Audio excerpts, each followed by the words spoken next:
umutwe w'icyumweru cyo kurema, wagizwe uwa karindwi, wahiriwe n'Imana.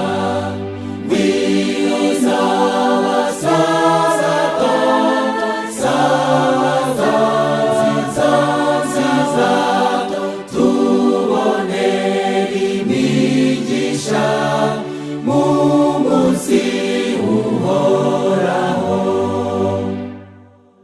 Irangije kurema, ishyiraho n'isabato, Imana irayihira, natwe tuyiruhuke.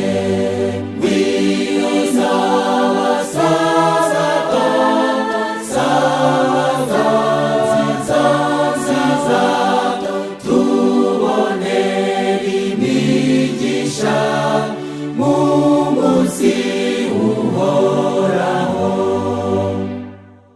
Benshi barwanya Imana baruhuka kuwa mbere, shaka mu byanditswe urasanga ntahabihamya. Ngwino sabato, sabato nziza nziza, tubonere imigisha mu munsi uhoraho. Abanyakuri bazi ko wahinduwe n'umuntu, ntabwo ijambo